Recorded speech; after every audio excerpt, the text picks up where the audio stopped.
Takže, drahí priatelia, vítam vás na našej ďalšej akcii. Cítil som potrebu samozrejme urobiť niečo aj pre inú komunitu obyvateľstva v našom meste a hlavne komunitu, ktorá je veľmi zanedbávaná, a to sú psíčkari. Zorganizovali sme pekné podujatie, súťaž krásy, psíkov a šikovností, volá sa to Martinský oriešok, v spolupráci s obchodným centrom. Ďakujeme ešte raz veľmi pekne Maxovi, 27. Počasie je vymodlené, veľmi som rád, že naozaj sa nám to podarilo zabezpečiť po všetkých stránkach. Účasť je veľmi pekná a hlavne ľudia sú radi, že sa niečo pre nich urobilo. Neorganizujem to ja, samozrejme organizuje to obchodné centrum Tulip z organizáciou Vito je dneska špeciálny tím, že šťastie.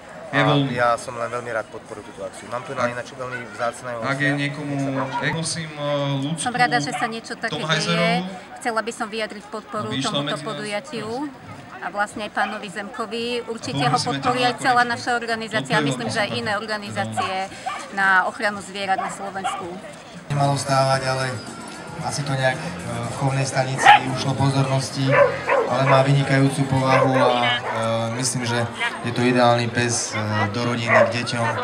Takže momentálne je taká dáma na predčasnom dôchodku, ale máme ho veľmi radi.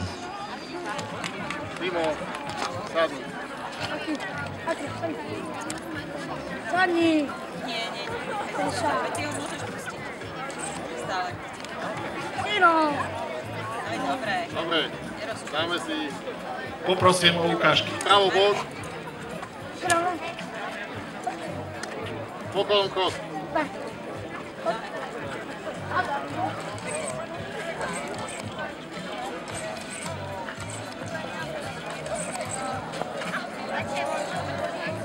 Zastaviť, stať. Stoj. Ľavo bod.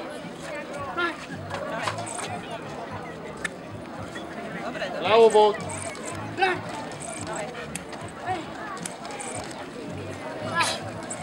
Pokolom kost.